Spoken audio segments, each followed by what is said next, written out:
Okay, you're good to go, Mayor.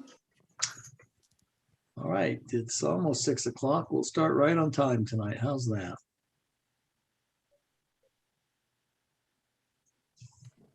How is everybody tonight? We're good. Excellent. How'd your visits go today? Business went great.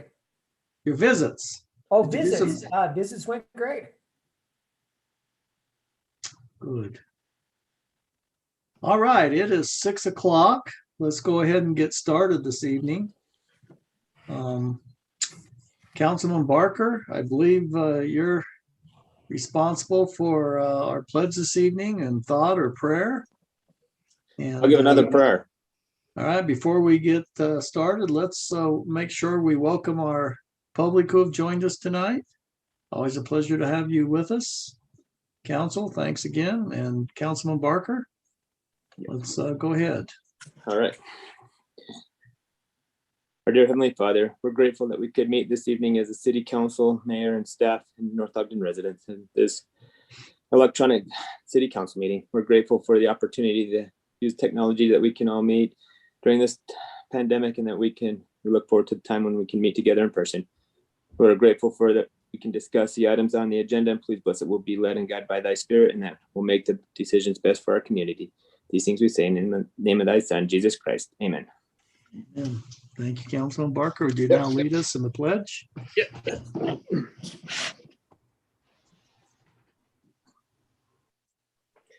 I pledge allegiance To allegiance to the flag to the flag of the United of the United States States of of America, America, and to the and to the republic republic for which it for which it stands, one one nation, nation, under under God, God, indivisible, with liberty and justice for all.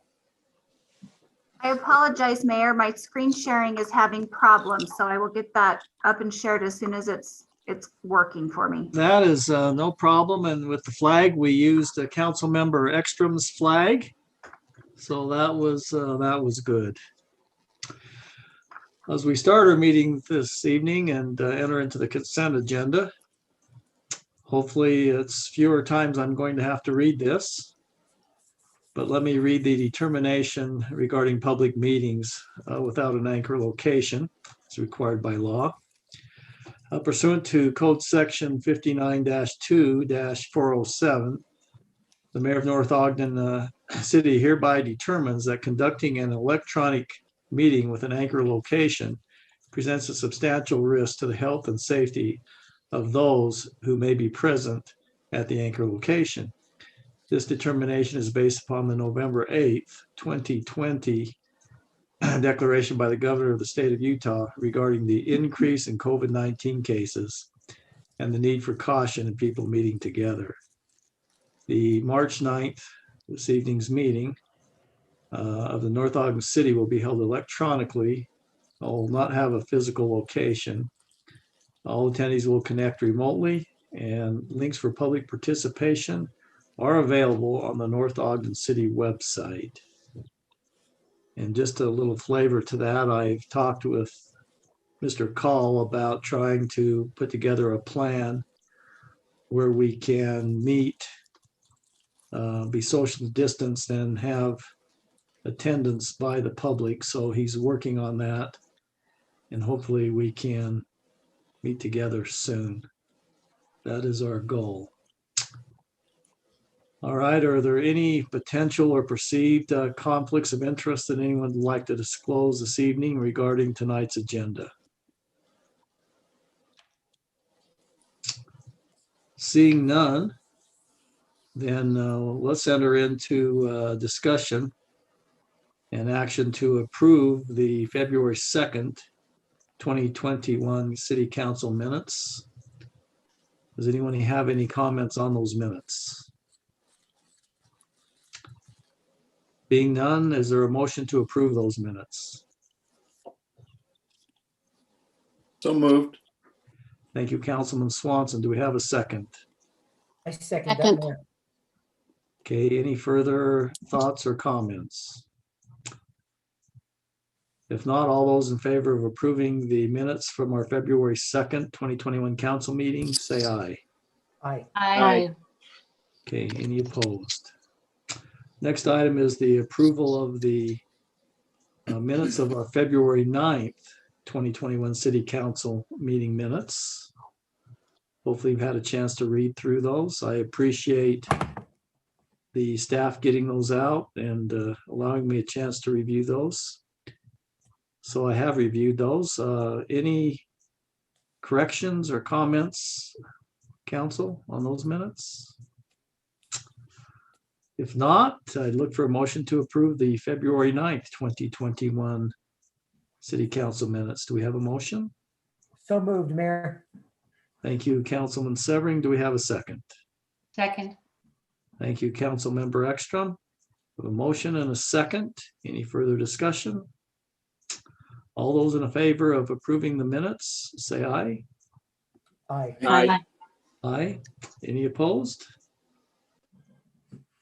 All right. Let's move into our active agenda. Let's start with public comments or questions this evening. And once again, we've had a slight change in our procedures for public comments. No longer do you have to give your address. If you would just state your name and please limit your comments to 3 minutes, it would be appreciated. Katie, if you would watch for public comments and let us know, please. Mayor, we have Georgette Sweet that would like to make a comment. Perfect. Georgette, thank you for joining us, and please proceed with your comment. Thank you very much for having me. This is my first time attending a council meeting. I am new to North Ogden and Utah in general, and I live on 2600 and 1050, and we've witnessed numerous accidents, and I know that this has been talked about. I spoke with Andra, who is part of the animal control. I spoke with her today regarding the situation, and she said that you guys were talking about possibly doing a stop sign, possibly doing a roundabout. And I just wanted to give my opinion as somebody who lives in the area. And, I've spoken with my neighbors as well, and we all kind of agree that a stop sign with lights on it would be the best option for everybody in the area. It would slow down the traffic because everybody speeds on the street, and a roundabout would just cost so much money. I don't think it would be a wise decision for, the taxpayer dollars and everything, when a much simpler solution would be the stop sign. And everybody does speed on the road. And I think that would really help, slow down their speed and keep everyone safe. I've watched three pretty bad accidents. One was really terrible. And I just don't want to see anybody getting hurt like that anymore. Okay, Georgette, thank you for your input and comments. We are discussing a solution, see what we can come up with. We're doing our research and try to determine the best solution for the intersection. And we appreciate you joining us, and welcome to North Ogden and welcome to Utah. Thank you so much. We're glad you selected our city. I love North Ogden. It's so beautiful.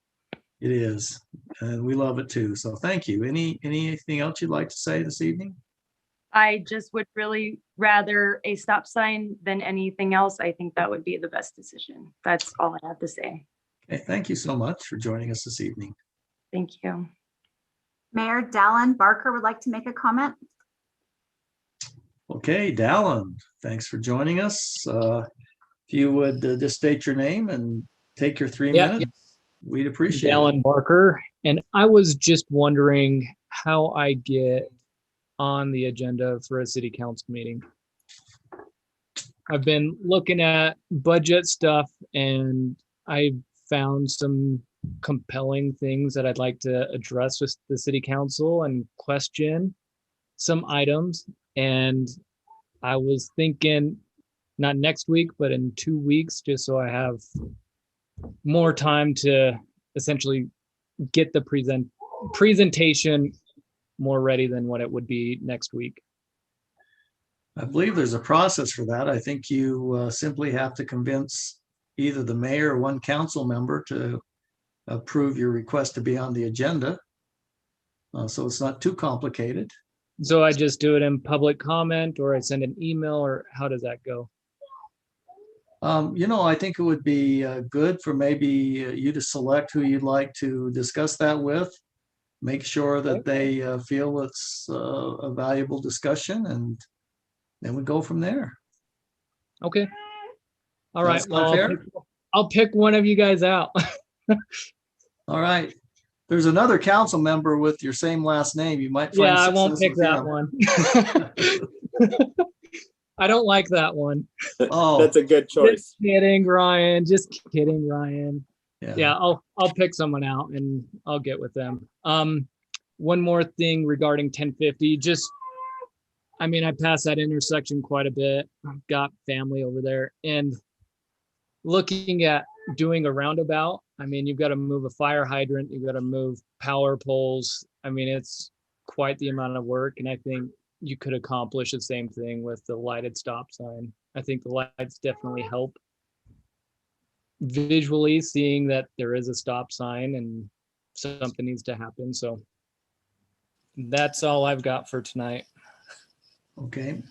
John, was my comment to Dallin, was that correct on how he can get on the agenda? I just want to make sure I'm not. Yeah, that would be good. And I believe his topic is related to parks, and so maybe Councilwoman Ekstrom would be a good person for him to talk to, since she's in charge of parks. Perfect. Okay.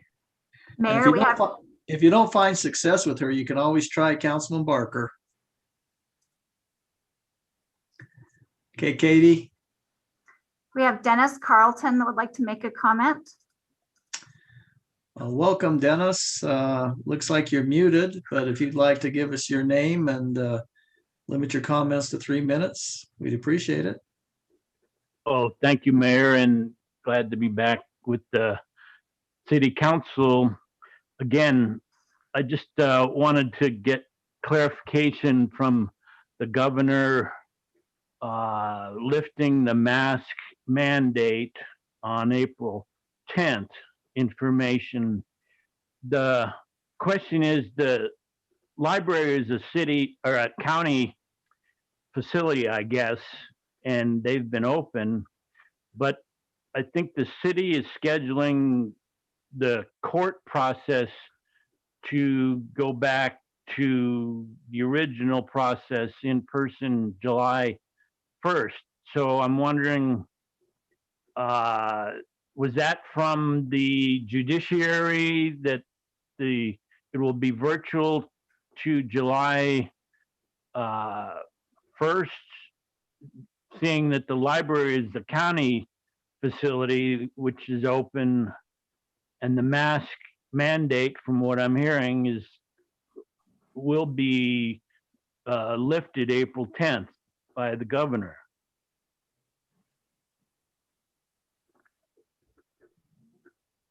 So, Mayor, I can answer that. I know that the court is working on getting open and getting the hearings occurring again.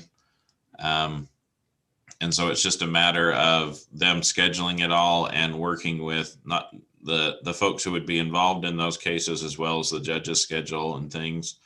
And I know that the court from the state, they have basically asked every court to provide a startup plan that they are working on, and the courts want to see those and approve those before we can do it, which is why the April 10th is not the current goal. It is later. And it looks like we've lost the mayor. I'm sure he'll jump back on here. There he is. But that's kind of the answer to why that, at least right now, the preliminary date is July 1st. Even though the governor is lifting the mask mandate on April 10th. Correct. Also, I had one other item on a prior council meeting. I had submitted information to Chief Quinney to continue on this project, assisting Mia Elder.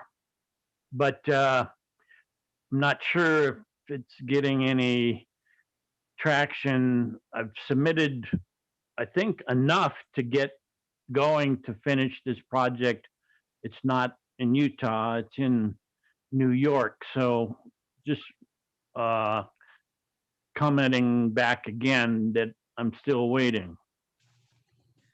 Yes, we actually discussed that this morning in staff meeting, Dennis. And I think the chief has done all he can do. It's turned over to the feds since he can't investigate where it seems the crime took place in New York. Basically, the filing of a report with the local police department is just a step that allows further investigation. Unfortunately, the feds don't seem to be interested in anything that's under, 6-digit situation. So the chief has not forgot. We actually discussed that this morning. But his hands are pretty much tied on what he can do. Then my contact to the city level is not the right direction. Correct. Yeah, it's got to be pursued with the feds. And, Chief Quinney didn't give a lot of details about the case, but we did discuss it. And he indicated that, unfortunately, the feds are so overwhelmed with this type of fraudulent activity that they not paying much attention unless it's, 6 digits. So. $200,000 beginning level for the federal activity. 100,000 sounds like, but anyway, he hasn't forgot you. He brought that up this morning. So thank you, Dennis, for your comments and your questions. Muchly appreciated. Oh, he's welcome to join us. Well, Comcast is giving me pretty good motivation to seek another provider of internet service. Their unreliability, so I apologize. Katie, do we have any other comments? We do not at this time, Mayor. Okay, we'll move on then before my internet fails me again. And we have the pleasure tonight to have some of our residents with us. I think we have Rosemary Jones, Diane Montgomery, Chriselle Roll, some of our city residents who'd like to talk to us a little bit about the intersection there at Fruitland Drive and 2100 North. So, Rosemary, are you with us, or who will I'm be with making the you, presentation? yes. I'm sitting here with Katie. She's been so welcoming to me to let me come with her, and she was helping me get on tonight. And I just Perfect. want to Well, say thank hello, you. hello to all of you, and thank you for your service. Thank you. I have with me a petition with over 60 names on it that were gathered from the area of 2100 and Fruitland Drive. And so I can represent them. I have 3 main areas of concern. And then, like I say, there's 2 other people who want to add their viewpoints. I have a very rough outline you can see, and that's my third grade to 80-year-old ability. But anyway, the green are trees that are overgrown, and they are actually on the south side. Can you turn that so it switches other way? One more. Yeah. That's how it lays out. You can't see past those trees. And the safest place to come onto the, go through the intersection is on the east side. And it's on, you can see a little red dot. It doesn't show that's east, but anyway, that's where it would be. And the reason that's the safest is because you can see the whole intersection. But if you cross the street over to that where there's a square and a little red dot by the plants, why, that's a whole different story. And if a car is turning north on 2100 or wants to go east through the intersection, The northbound traffic coming from the south is totally blocked from view. The cars can't see it. And I guess we don't have the two photos. Yeah, there's one photo. You can see that barely gives you enough room. That is from the stop sign. Then there should be one more that shows where the car goes up next to the street. I don't think I had that And one. I guess you still can't see that. But anyway, that is completely blocked. My son stepped off the distance from the corner to the area where those cars first appear in the photos, and it's about 150 feet. And I found a car can travel 44 feet a second going 30 miles an hour. And it seems to be a very short distance from right there to the corner. And going 30 miles an hour, it seems like you wouldn't hardly be able to even get across the intersection if you stopped and didn't see that car coming, or you proceeded and didn't see the car coming. Myself and others have complained about this intersection and about the overgrowth of the plants and trees. And the city has obliged sometimes just cutting the weeds on the street side, but they haven't gone on to the side of the owner's home, because finding out that that is actually in the county. That little house and the property it's on is the only thing that's in the county in that area. And so the city is not willing to go in and do anything with that. So I contacted Mr. Myers, the engineer of Weber County, and I explained the situation to him, and he told me he would get in touch with Lauren, the city engineer, and they would look at the corner together, and he'd get back to me, and he did just that. In fact, I got an email back from him that day, and I would like to read to you his response. He says, I wanted to follow back up with you regarding our conversation about the intersection. I did speak with Lauren about this, and I will go take a look and see if there is any trimming that can be done to help things at the moment. We both agree the best thing is for you to continue with what you have planned to speak with the city council next week to bring this to their attention. Then if they agree in that something needs to be done, North Ogden City and the county can partner together to pursue some funding for the improvements that would be needed. Thanks for reaching out to us. So I thought that was very nice to hear that, those promises, and I hope that you will follow through with that and contact him. My next area of concern is on Fruitland Drive again. You want to show me the point? It's there. Okay, it's over where Fruitland Drive comes along by the houses. And right there, you can see how Fruitland Drive splits, and one part keeps going south, but one part turns, and you can go down 2100 north. Well, cars go fast there. And when they reach 2100, there aren't any signs. There's not any warning signs, a merge or a yield or even a stop sign. And there's a little family that lives there, and like they all say along there that live there, cars go fast. So we were wondering if putting some kind of signage there would help slow that down and protect the family. And also, who knows if a car come around and they had some kind of conflict there by both cars going into the intersection at the same time. The third area of concern is the speeding traffic through the intersection. Fruitland Drive is posted at 30 miles an hour. And interesting, on the north side of this intersection, as you come along Fruitland Drive, just past the fish farm road, there's a warning sign showing a curvy line and a small sign saying 25 miles an hour. So going south through the intersection, it should be 25 miles per hour. But when you're going north on the other side of the intersection, there is no warning sign. And so I guess a car can go 30 miles an hour. And so it just seems that that should be taken care of, that the speeding, of course, needs to be watched, but both sides should be the equal miles per hour.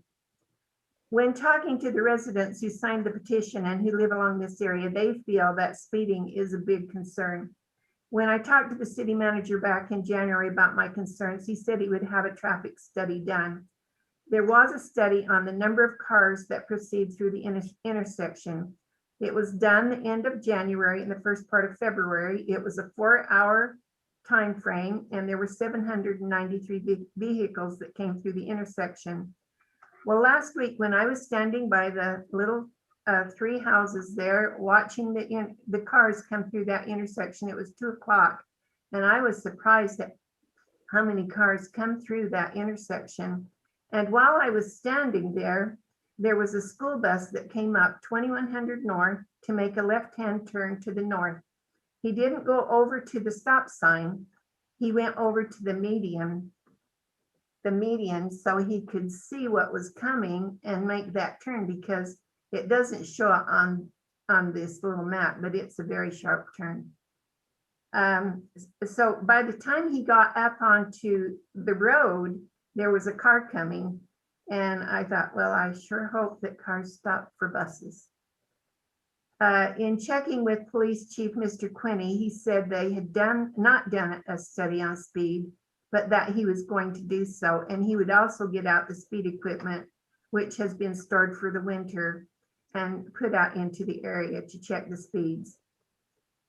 In closing, I'm asking for you, the council, to vote to remedy this intersection by contacting the county on clearing the block view going south on Fruitland Drive. Number 2, to check on signage of problem areas. And number 3, for emphasizing to the police the need for traffic to be slowed down.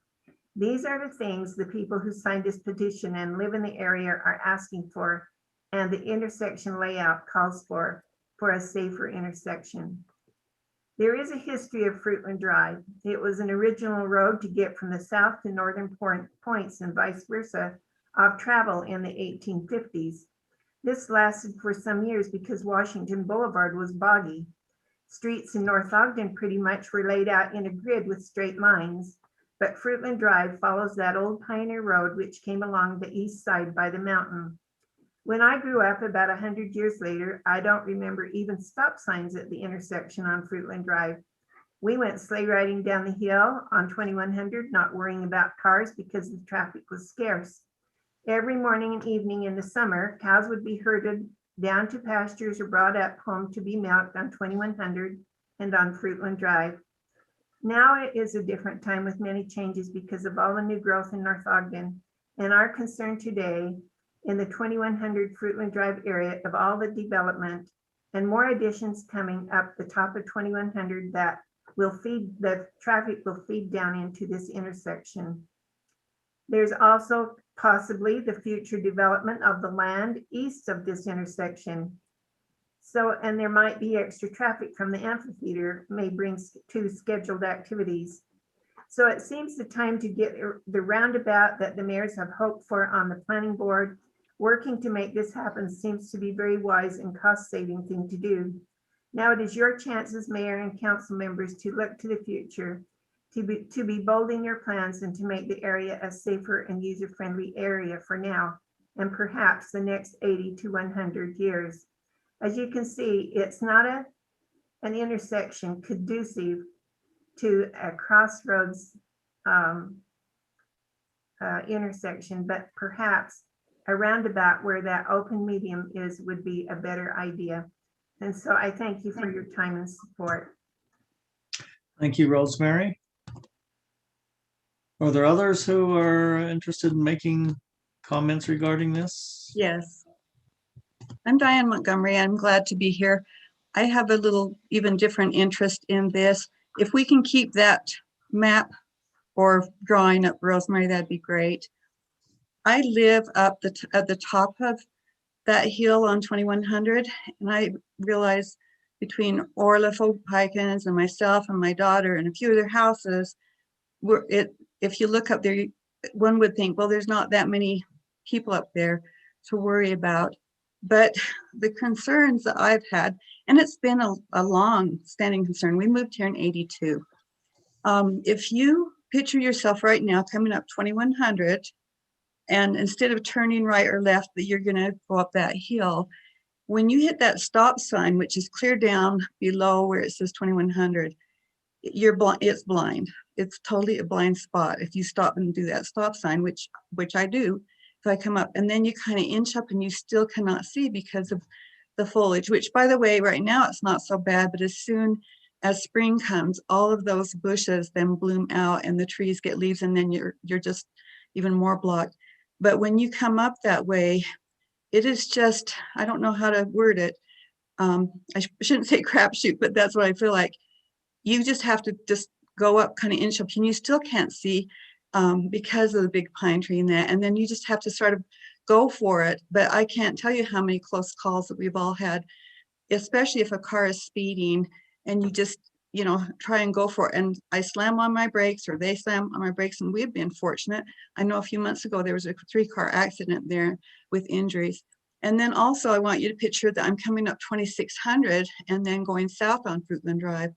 As I go south on Fruitland Drive up towards 2100, as I want to go up and turn up that hill to go to my house again, I go along, and this road actually is even further east than it looks, I think, anyway, that goes on past 2100 hill.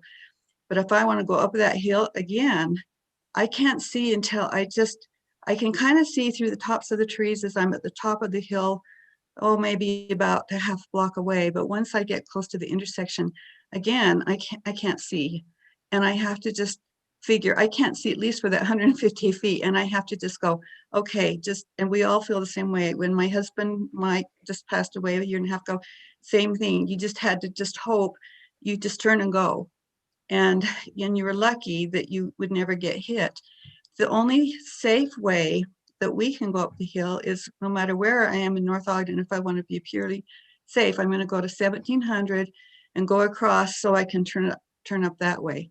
But the other thing is, when you go up 2100, where the stop sign is, and you want to turn left going north, I've seen people turn in that turning lane that comes down 2100. I've seen people, they don't know where to turn. That triangle is not really there.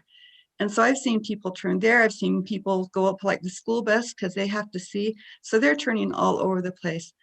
I also contacted the mayor, city council, and so forth in the last 5 or 6 years. And when Brent was still here, I talked to him, and he was kind enough to go up and drive all that. And then he contacted me and said, it is a very dangerous intersection.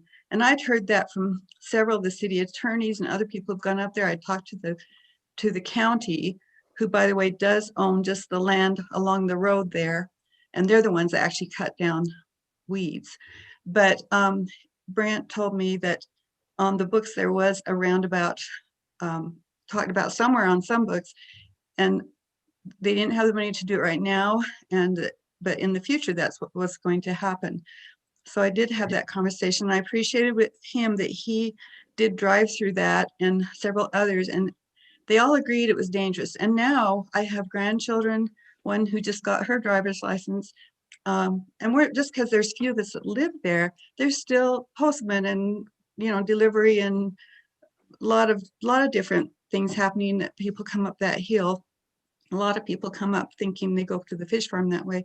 But anyway, I have just always thought, if I had any one of my family members killed there, I mean, of course, it would be horribly tragic, and particularly because I've had so many people who work at the city, including mayors, and that say, I recognize that that is a very dangerous intersection. So I know that, number one, I would be thrilled and happy if we could just get that foliage cut down in that big pine tree. If that foliage could be gone in that pine tree, and that could save someone's life or injury, that right there would be, for me, perfect, because it would just take so much stress away to know that there's not going to be, something happening there. So I guess I can just say thank you for listening to me, and hopefully we can figure something out. Yeah, thank you, Diane. And I would be willing to bet that everybody on this call has driven that intersection numerous times. And I know Please, after please don't Rosemary, have them go up the hill, though. Please, I'm sorry to interrupt, but most people are going to drive it, back and forth and around, but the challenge, please, is to try and go up the hill from straight going up 2100. For me, just try going up the hill. And also as you come from the north to the south, please try driving up the hill so you can get the full impact of that. And I did that after Did you? Rosemary Okay. asked me to do that. And Okay. to me, it's not only a dangerous intersection, it's apparently there were no engineers alive when that was engineered. Right, It's- you can tell. It's a very crazy intersection. So, but thank you, Diane, for your comments. Can I just add one more thing? I'm sorry.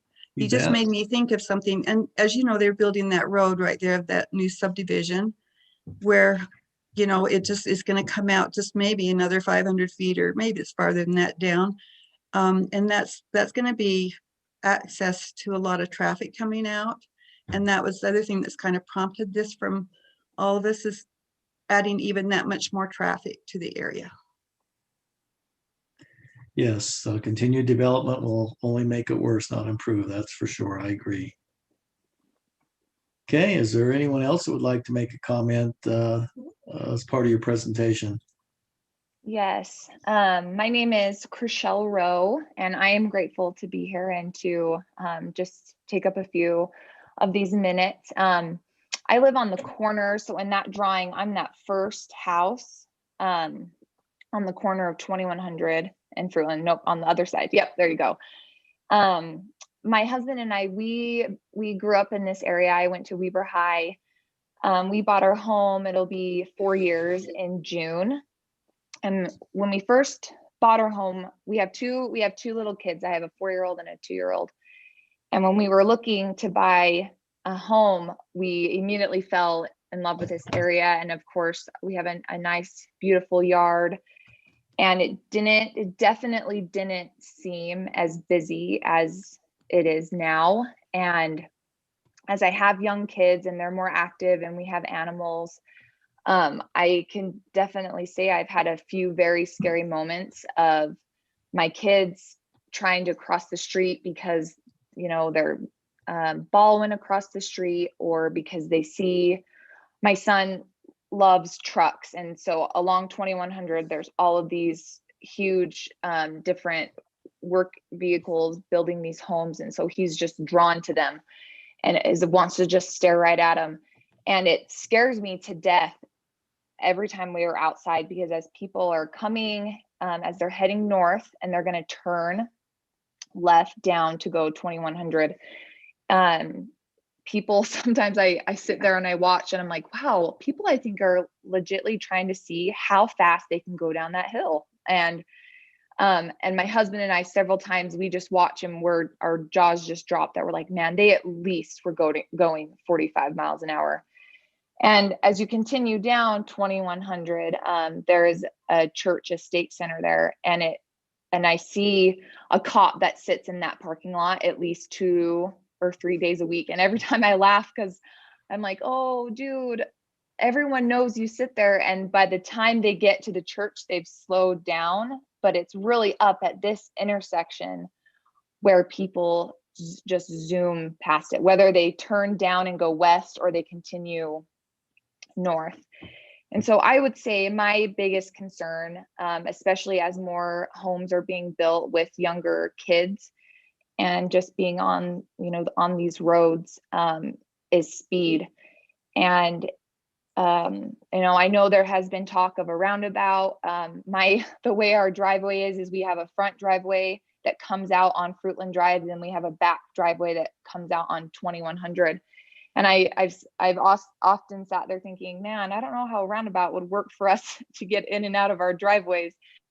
But so then we thought maybe, doing a 4-way stop, which would cause people to immediately slow down on their way up Fruitland Drive heading south, and then also the opposite direction heading north.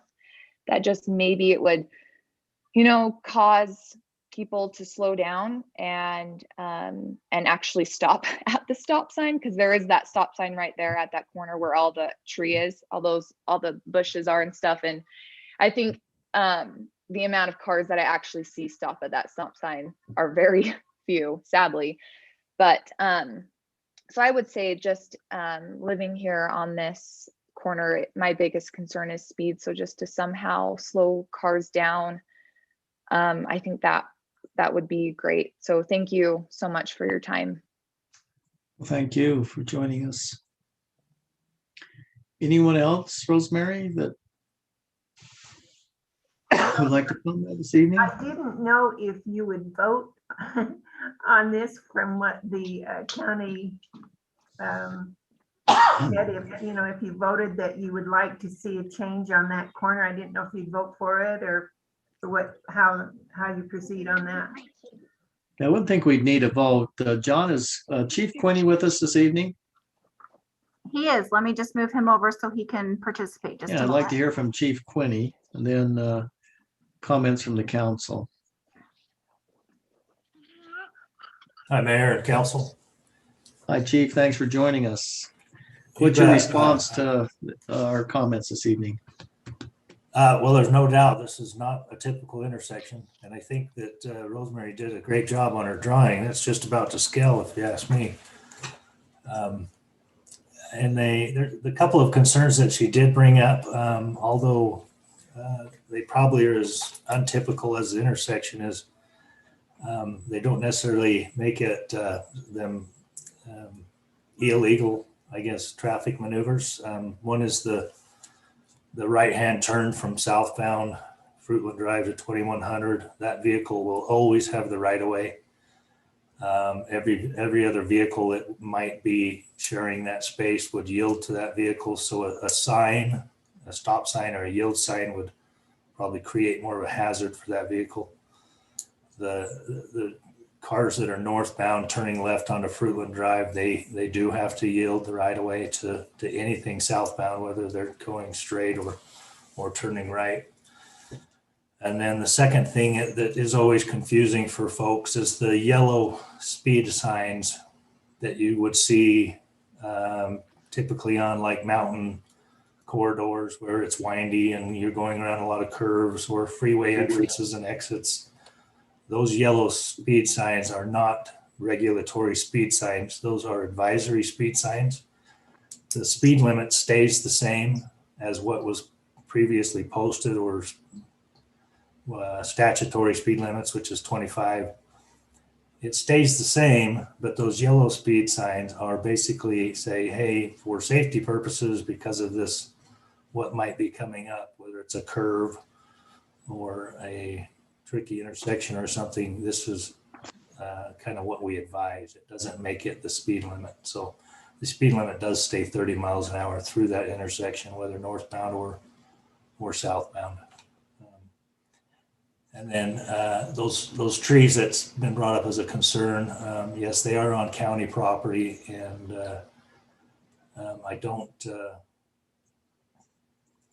I do believe they are an issue. I don't know what jurisdiction we have. If the county is willing to talk to that property owner, I think it would help the situation.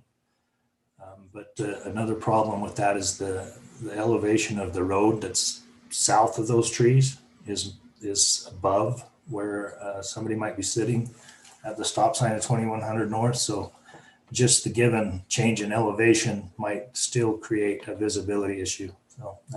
So it may or may not completely solve the problem, cutting those trees back. Well, unless you had any other specific questions for me, that's all I had as far as taking some notes. Chief, what about the concern about speed, the perceived concern about speed? Have you had a chance to get out there and take a look at that? Since I talked to Rosemary yesterday, we have not, but I know that it has been, Fruitland Drive's been a spot that enforcement has been actively pursued, but mostly north and south of the intersection because of the intersection itself and the characteristics of it. People tend to slow down. And that's not saying that somebody occasionally is not going through that at an excessive speed, because I'm sure it happens. But we'll definitely get our speed trailer out. It's been winterized, and it's about that time where we get it out. And this will be one of the first places where we get it and get some data. But anybody making and again, the 30-mile speed limit does not change, even if you're making if you're turning. So somebody coming off of Fruitland Drive and turning on 2100 North, because they do have a bit more of a radius to make that turn, they do have the legal right to maintain a 30-mile-an-hour speed making that turn, as long as it's done safely. But that is something we'll look at. Okay, thank you, Chief. Rosemary, in answer to your question, I think it probably wouldn't entail a vote, but we will make a commitment. I'd like to hear from the council if they have any objections, to speak with the county engineer as him and Lauren got together and see what we can do about the foliage there. I think the chief is committed to go out and look at the speed situation. And in regards to the roundabout, I would probably have to ask John Call where that sits in the plan. After my initial conversation with you, Rosemary, as I reported back, John indicated, I think it's the land, John, on the northeast corner, the open field there, is something that would have to be obtained to correct the unusualness of that intersection. And previous discussions, we've been told absolutely not would they be willing to sell any property in our previous discussions. Is that correct? Yes, Mayor.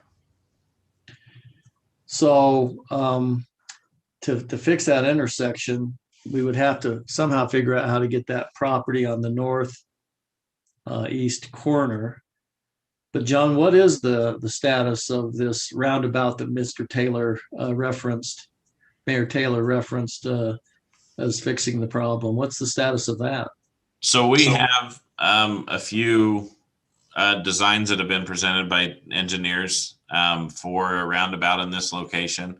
It is in the long-term transportation master plan, but it is not currently on our capital projects list as being a project that is currently planned anytime in the next 5 years. Is this money we could get from WACOG or something to help with that? Do we need to be getting our name on the list, or is this all at the city's expense? My understanding is this one is at the city's expense. Fruitland and 2100 North are not roads that are on the radar for WFRC or any of the other state-funded groups. So this would be city money. We might be able to see if WACOG would help, but I don't know that we've broached that subject with them. I wonder, this is Rosemary again, I wonder does the county own any part of that intersection? Where they have that little area there that house sits on? Do they own anything that they could contribute? Because he kind of mentioned that maybe there would be other things. My understanding is that the roadway is all owned by North Ogden City and that everything that's in the county is private property. I see. But I could be wrong. The other thing, there is now a family member who lives on Fruitland Drive, the family that own that big field. I don't know if he would be more receptive. I don't know who's talked to the family before. But it seems to me like it would be better to try and buy it before there's houses there where you have to buy a house or something than it would be to wait. Can I say something, please? Who's speaking? It's Diane Montgomery. Diane? Okay, I think one of the issues for Randall Oaks, who now owns that piece, kind of like for us, these are homesteaded pieces of farming and property. And so the city, I don't think would have to take the whole piece because the whole piece is at least 10 acres. But I'm just saying I can kind of understand where he's coming from as far as it's been in his family, you know, from the beginning of when they occupied, when they first occupied this land. And so just from the way I'm hearing it, saying we need to obtain his property, or maybe he'll let us buy his property, it certainly wouldn't take 10 acres, right? I heard that it was only a half an acre. Okay, just for reference for everyone, knowing that that is actually a big piece of land, just because we're using the wording that we could maybe take that property or use that property, So anyway. Well, perhaps John could re-engage in discussions with him. If I heard John correctly, you're saying this is not or has not been on the plan for the near future. So I don't know why it wasn't put on the plan after commitments or discussion Mayor Taylor had. I can't answer that, but I know that Councilman Swanson has been on the council, him and Council Member Stoker. I don't know if they have any insight that they'd like to add here. The only thing I remember about it is that it was very long-range planning, one of a multitude of intersections in the city that are poorly designed and not the most advantageous for good traffic flow. We have a number of them on Washington 450 going north. We have this one here on Fruitland and 2100. You have Fruitland and its intersection with 2600.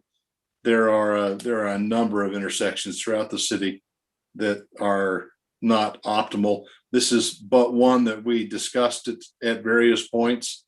I don't ever recall the roundabout being a for sure idea, but that's been a number of years that we've had that since we've had that discussion.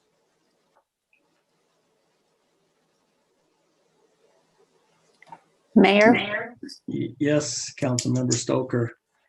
I too with Phil, our Councilman Swanson, it was brought up several years ago, and a roundabout was discussed, and the same things that have been brought out, it would be purchasing some of the property, and it would be very expensive to do that. And the discussion was had, but I don't think any long-term or decisions were made. It was just discussed.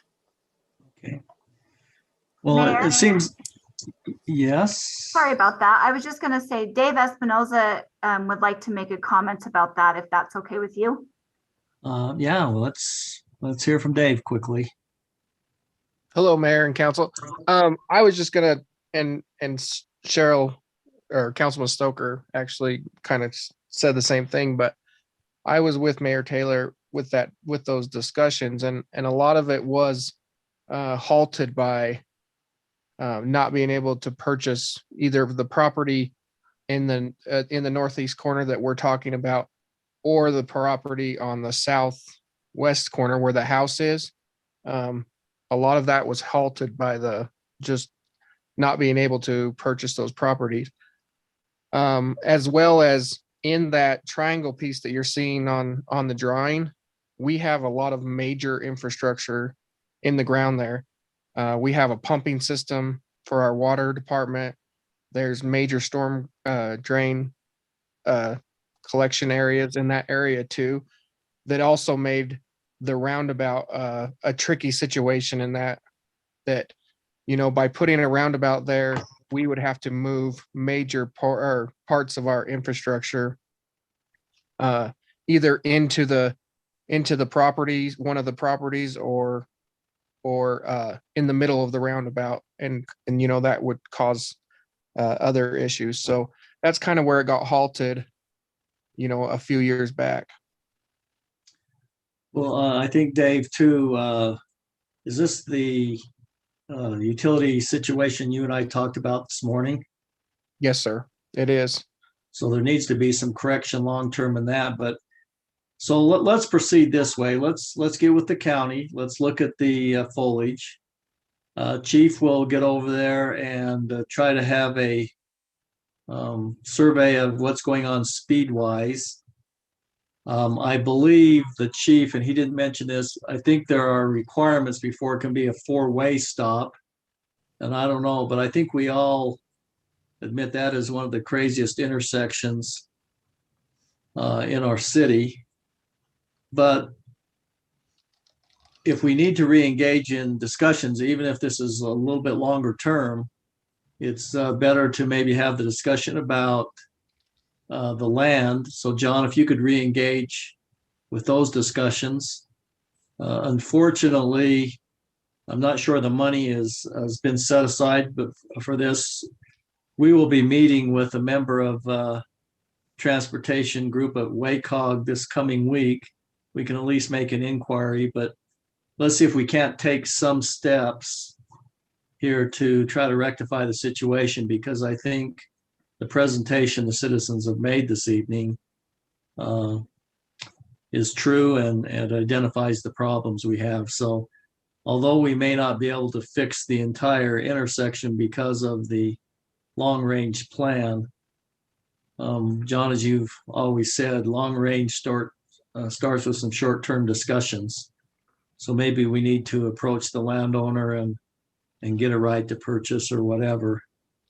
I'd imagine that's a pretty expensive project also. So looking at the long term, somebody ought to be thinking about where the funds would come, because eventually this is going to have to be resolved with the growth in the city and what's taking place.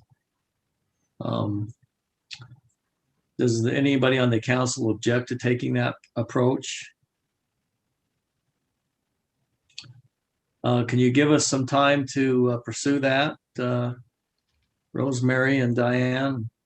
Well, I sure appreciate your comments. And, you know, one of the reasons I did the petition was that I had also talked to, I think, 3 mayors, and they were all saying the same thing. This is a dangerous intersection. We want a roundabout. And I thought, well, it's not on the books, so maybe nobody is really paying attention to it. And so that's why I came forward with the petition, hoping that this would happen, that you would talk about it, that you would make some plans, and that you would move forward as you can. I appreciate it also. Yes, so we won't ignore it. We'll do the best we can to minimize, but I'm not sure we have, just speaking honestly, a solution that we could be implementing here in the very near future. But it's always good to have the conversation, make sure it stays on the radar and gets on the radar. And John, would you get with Lauren and make sure we engage the county in the discussion on the foliage there on the southwest corner? And Chief, would you follow through, please, on the study for speed? Yes, sir. Yes, sir. All right, we'll do what we can. I wish we had lots of money, we could react quicker, but the fact is that, you know, it won't get any cheaper, but very expensive project. But we surely wanted to keep that intersection as safe as we can. So that's what we'll do. Is that okay? Thank you very much. Thank you. Thanks again.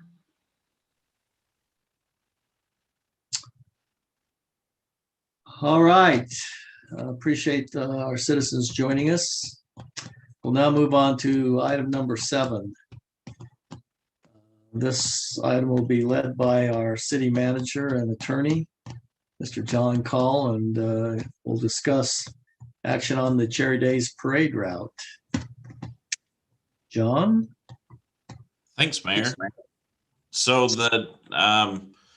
this is a conversation the council asked us to bring back. The parade route for Cherry Days, which will be on July 3rd this year, is currently planned to start at the Green Waste Pit in the Equestrian Park on the east end of town, and then come down and essentially end in front of the library utilizing 2600 North. Tiffany and her team, Tiffany is listening and, you know, can answer some questions too if the council has those, or if she has comments, if she can raise her hand, that would be great. But they have spent some time planning out this route in addition to talking with several of the residents. I don't think they captured all of them, but they have spoken with lots of them along this route. But I believe the concerns that were brought up by the council dealt with the width of the road. And then in general, something that continues to be a theme as we discuss parades is the dangers associated with throwing candy and whether or not those are better or worse depending on which road is utilized. From a staff perspective, I think, Tiffany's team has done a good job at presenting the information. We are down to the point where we've got to make a decision, and we really need to not change our minds because it's going to cause confusion for residents and parade entrants as well about what they need to do, how they can participate. And so we just really need the council to come up with a decision on this one, and we can move forward with implementing it. Okay, thank you. Let me go to the council here, and at any time, please ask Stephanie to respond to any questions you have. But not to belabor this a long time, let me just ask, Councilman Severing, where do you stand on having the parade on 2600 North? Thanks, Mayor. I've been concerned about 2600 for mostly because of it being narrow.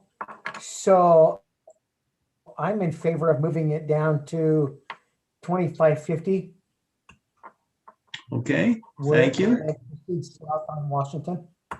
Thank you. Councilman Barker, where are you on this?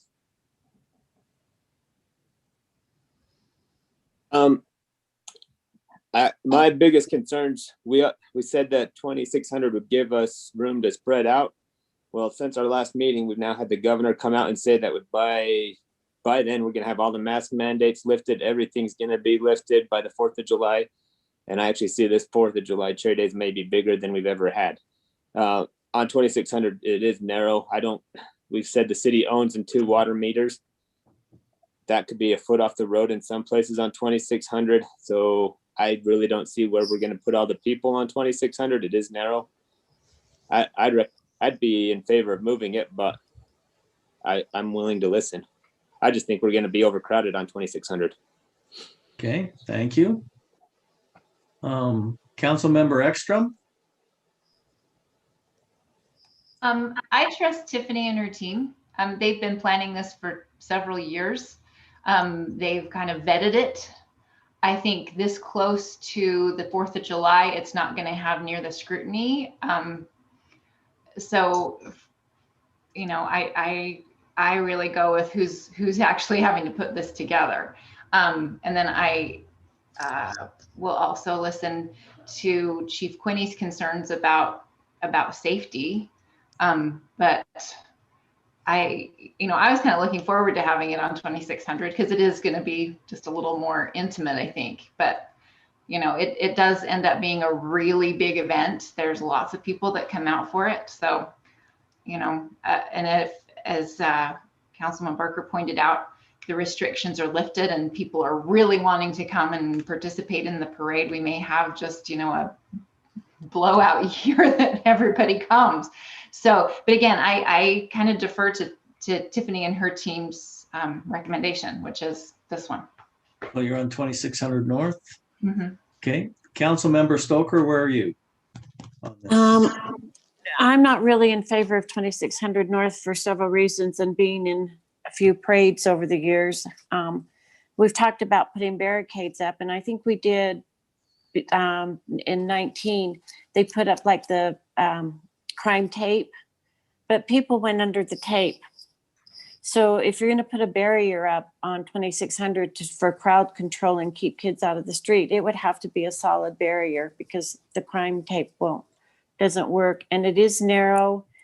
And if we're going to do 2600, then I strongly would not do candy because we know how that works out. And I do think there'll be more room to stage at the pool and bring it up 2550 and head south on Washington. It's a bigger area. there's more room. So I'm leaning more towards moving it off of 2600. And sorry, Tiff. Okay, Councilmember Swanson. I abstain. Oh, really? Well, yeah, I'm going to take personal privilege here. It's in Okay. Robert's Rules of Order somewhere down the road. All right. No, Ryan, I'm assuming that the fire station will have all of its, if we did this on 2550, I'm assuming that all of the fire apparatus would be out of the station, correct? Yes, and actually, we take the first line ambulance and engine out of service to put them in the parade. So it'd be our station 22, and then our third out ambulance will be out of the way. So Okay. we won't even be in the area. So we wouldn't be, if we did come down 2550, we wouldn't be blocking Nope. emergency personnel. No. Okay. I'm with Charlotte. I like to defer to the resident experts that we have. I've had conversation with Tiffany. I've had conversation with Chief Quinney. It's pretty obvious that from a safety standpoint, that the 2550 down Washington is the safer alternative to 2600. And I would really love it to be on 2600. I know that I was on the committee and we talked about it being on 2600, but after listening to Chief Quinney and the concerns that there are because of the narrowness of 2600, I'm sorry, Tiff, I'm I'm suggesting 2550 in Washington. Okay. Once again, I think we have our answer there that the council is asking to have the parade moved to the different route. I think Tiffany has done a good job of outlining why 2600 was selected. I think the council has had a chance to review that. I don't want to put Tiffany through any additional pain there, but council, if you'd like to hear, if you think it's going to change your recommendation, I'm more than happy to do that. But I think Tiffany has laid out her feelings pretty thoroughly. Tiffany, do you want to say anything? I think I had a brief discussion with Tiffany today. I think her main concern is she wants to pull off a fantastic event and she needs time to plan that. I know she's concerned about how the results will be with such short notice. I know that's her concern, but Tiffany, do you want to add anything that might sway any council member? Or? No, I don't think I have any additional comments, Mayor. Thank you. Okay. Well, it sounds like the council was asked to have the parade move to the route on 2550. So if you could proceed along those lines. Thank you for your efforts and know that we're here to support.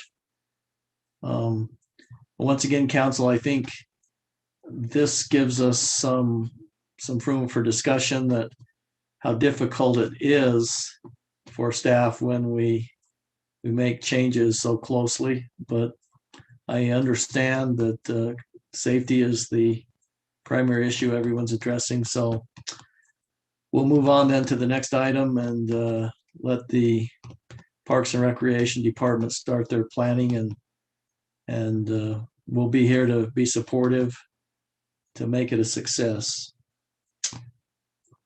All right, I think the next item we have is a discussion regarding the restriping of 2600 North.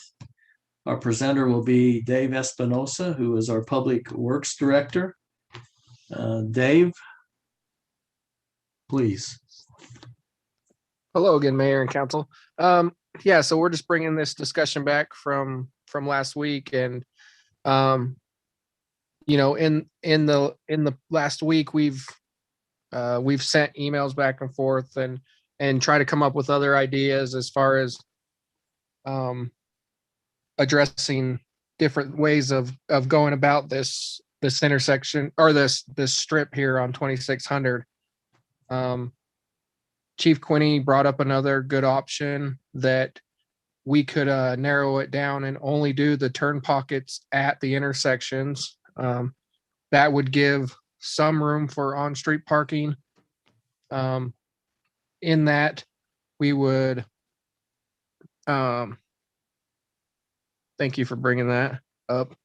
Yeah, so, you know, we would have some turn pockets where there would be our normal on the intersections, but that would leave some on-street parking.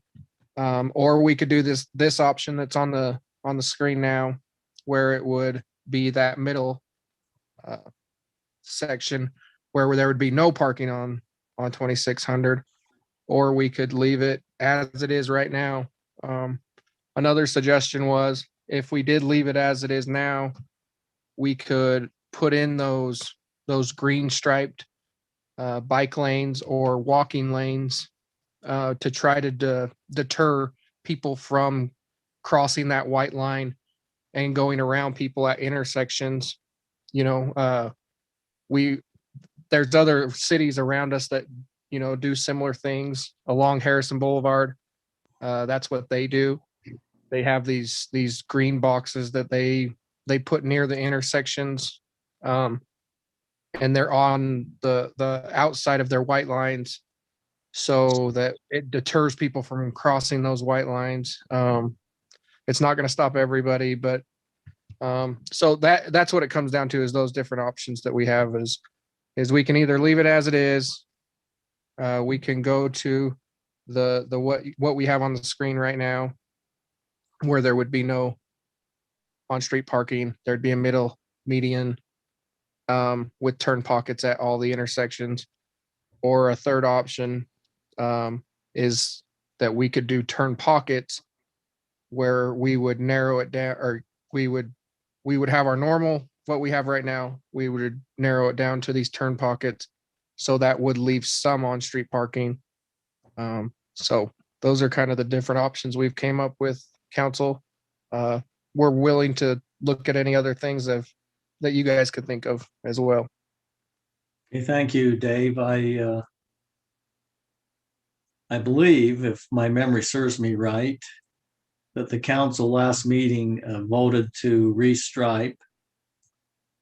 It was, I think the reason this is being brought up again, it was a timing issue of when it should be restriped. I think the discussion indicated that action might not be taken till the fall after the widening of the road, etc.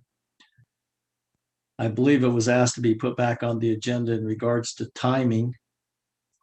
This is a new situation the chief brought up in our staff meeting this morning. His only concern is it would be kind of a windy 2600 with just the pockets to turn it at each intersection.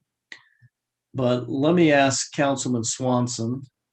I think he was had some comments about where we go from here. Councilman Swanson. Thank you, Mayor. Yeah, council, as you all know, that it was at my request that this was brought back to tonight's council agenda. I didn't get any sleep last Tuesday night after we had this discussion. After right at the end hearing Chief's comments, some of the mayor's comments, I just felt like that on my part that I had made a decision that was based more in emotion than it was in safety for the general citizenry on 2600. So the proposal I would have is that we continue with the striping, but that we get it done now rather than waiting until August. Mayor made very valid points at the end of our discussion last week that the intersection, what's happening down at the intersection won't really affect and change what's happening further up 2600 with vehicles trying to turn left into driveways and into streets. I really appreciated Chief Quinney's suggestion of the turn pockets, but shared his concerns of the the back and forth nature of a lane that would create. And it would also not eliminate people diving to the right to go around individuals who were stopped to turn left into a driveway. The biggest safety issue that I believe we have on 2600 is when someone is stopped to make a left and we have traffic that just without even thinking dives to the right to go around them. I know that we've had at least one pedestrian hit because of that type of situation on 2600 and also up on 3100 a year and a half or so ago. I'd hate to see somebody end up losing their life. So anyway, that's where I am. I could go on and on and on, as you all know, and I won't. Okay, thank you. I'd also like to call on Councilman Severing at this time. I know he's had some concerns and has done some additional research. Councilman Severing, would you like to share that?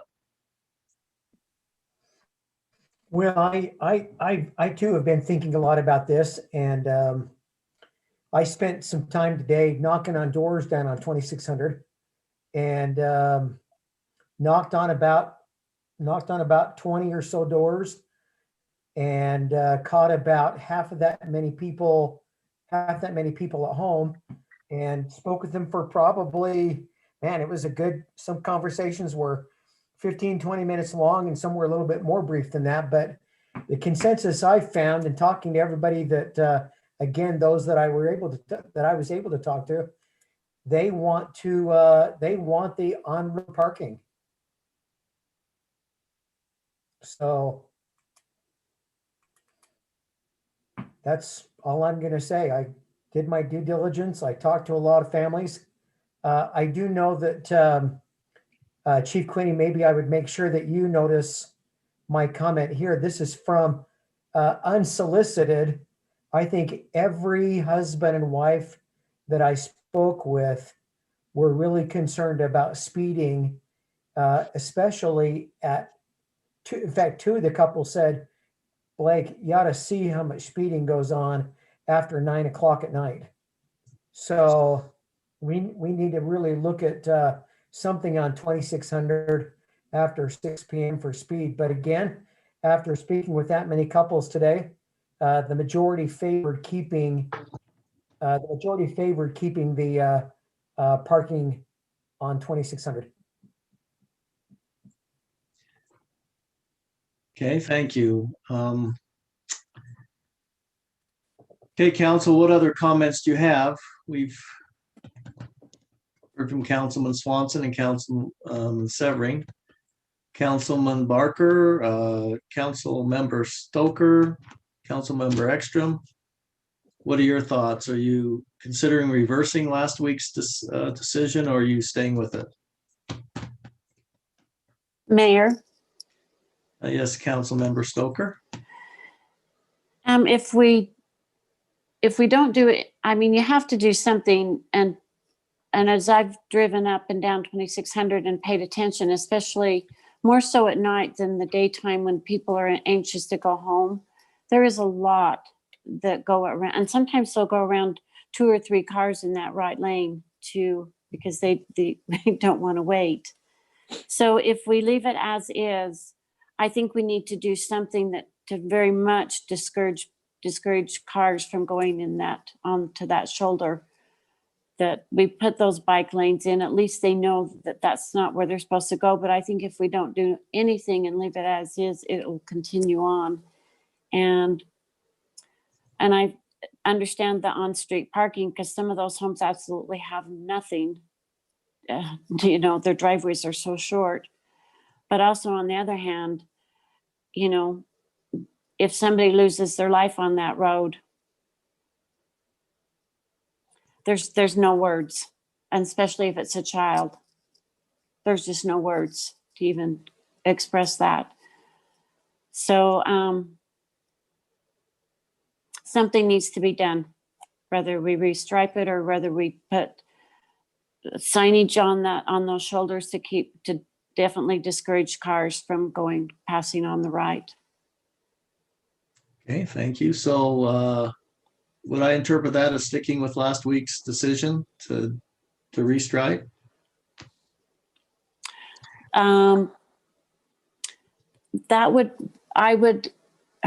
My first choice would be is to put the bike lanes in. So, but if not, then my second one, yes, it would be restripe it. Okay, because what I'm working off here, if my memory is right, is this was approved by the council to restripe. It was a timing issue. True. So my question is, are you sticking with last week's decision and changing the timing, or do you want to I'm just trying to get this clear in my mind.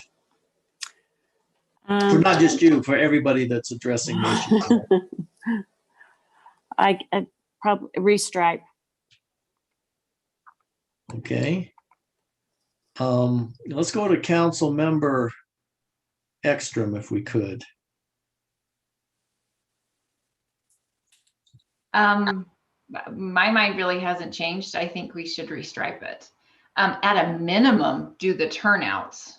The problem is, it's like we don't want people to behave a certain way, but we kind of, there's what we want people to do, and then there's what they do. And so we have to kind of put things around people's actual behavior. And, I just don't see how, other than, ticketing every person that goes around enough that it really, gets in their head, yeah, you can't go around, you can't cross that white line. They're going to do it. So I think if we have turnouts at the intersections, I think that's like at least a minimum, but it does kind of do that windy thing. Then it does kind of help, but I still like right away. I do tend to worry about not having any shoulder for both cyclists and, visitors and delivery trucks. I mean, delivery trucks going to houses on, where are they going to go? It's like, are they going to go in the driveways of these houses? Are they going to just park and block traffic? Does that drive now? The traffic coming around, going into that median and just going around them there. So there are some concerns with it. I don't think it's a perfect solution. I see Harrison Boulevard, right? They just widened that, and it took, some of those yards now are like this big. So, but it does still give them their on-site parking, and it didn't really add any more lanes, but you now are turning safely. So, this is the best of not great solutions, other than if we widen the whole road and do it that way. But then that again is very expensive and taking more property from people. So again, long story short, how I can go on as well. I would stick with restriping and doing it right away. Hey, let's hear from Council Member Barker. Well, maybe I was misunderstanding what we talked about last week. I thought we voted or discussed bringing it back up again in the fall after road construction was done, not that we were going to restripe. So I might have been misunderstood. I still think we should wait. I really don't know if this restriping is going to solve any of these issues because of road construction, and we won't get any basis of whether we're solving a problem or not. Road construction is going to slow everyone down on 2600, and so we'll restripe and say, yep, it worked because everything slowed down. But I don't know. I'm in favor of putting in bike lanes, but I'm not in favor of restriping it at this time. Okay, once again, I try to look at it long-term.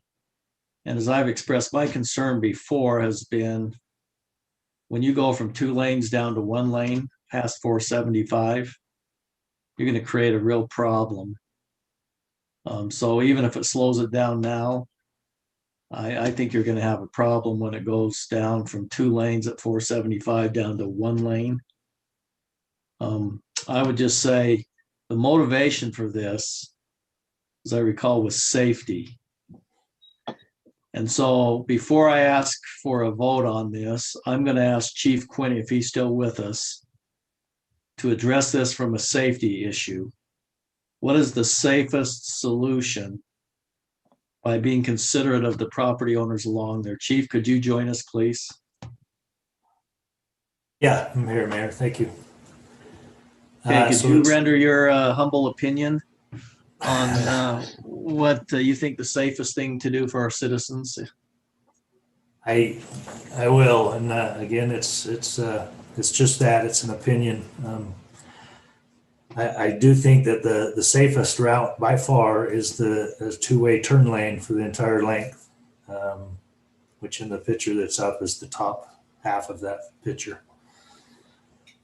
Because because of just having the turn pockets at the intersections, it does create a bit of a windy road, which and I heard 9 p.m. and after is an issue with speeding. That's just going to create a problem with some of those folks.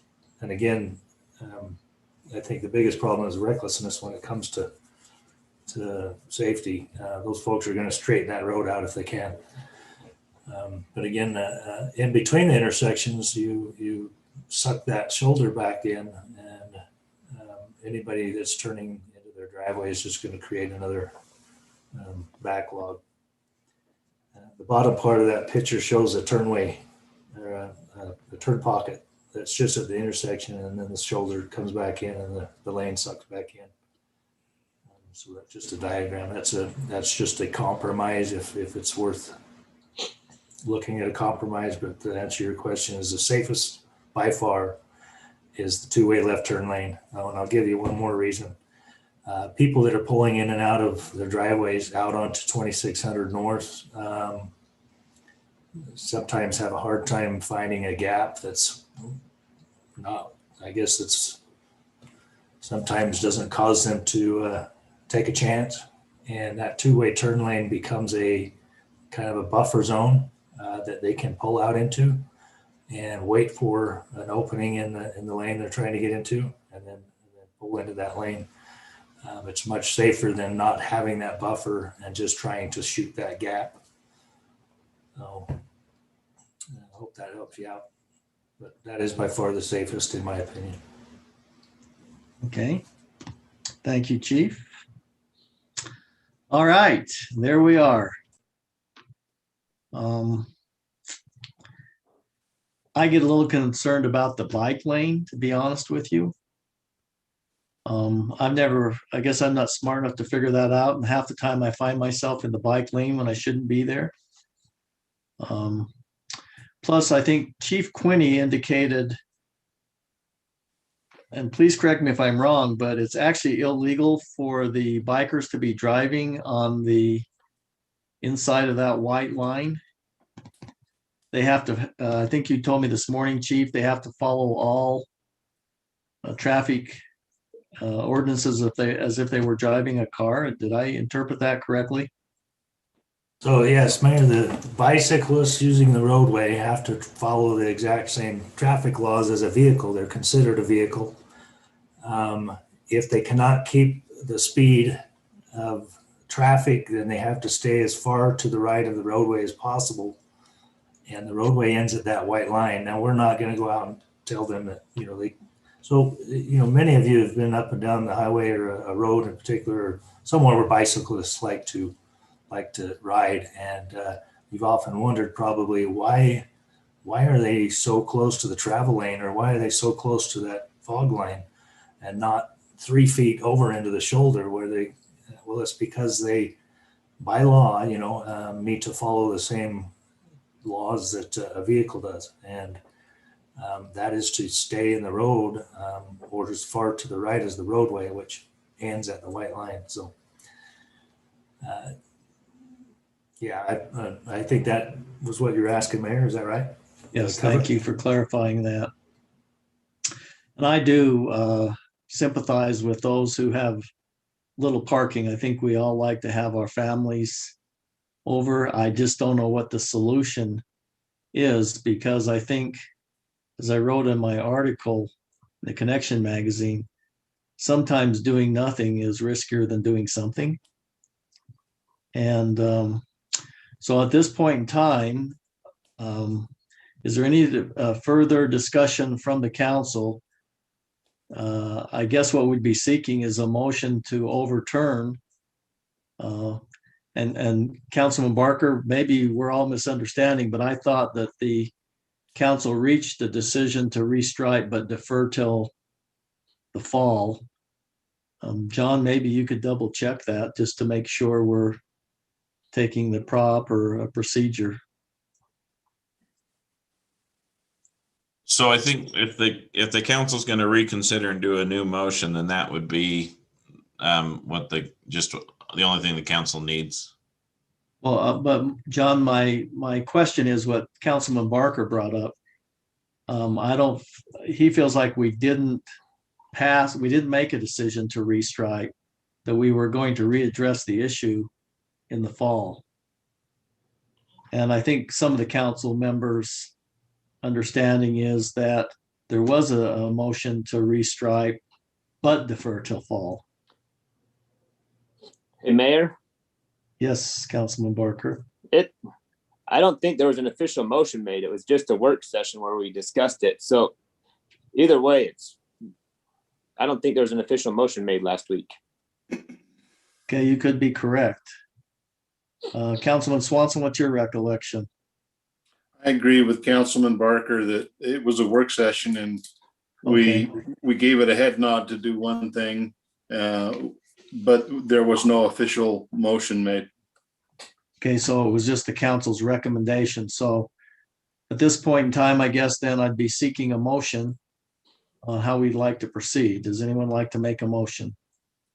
Mayor, I'll make a motion that we restripe 2600 with the center turn lane all the way down as shown in the exhibits, eliminating on-street parking, and that we move forward as soon as absolutely possible.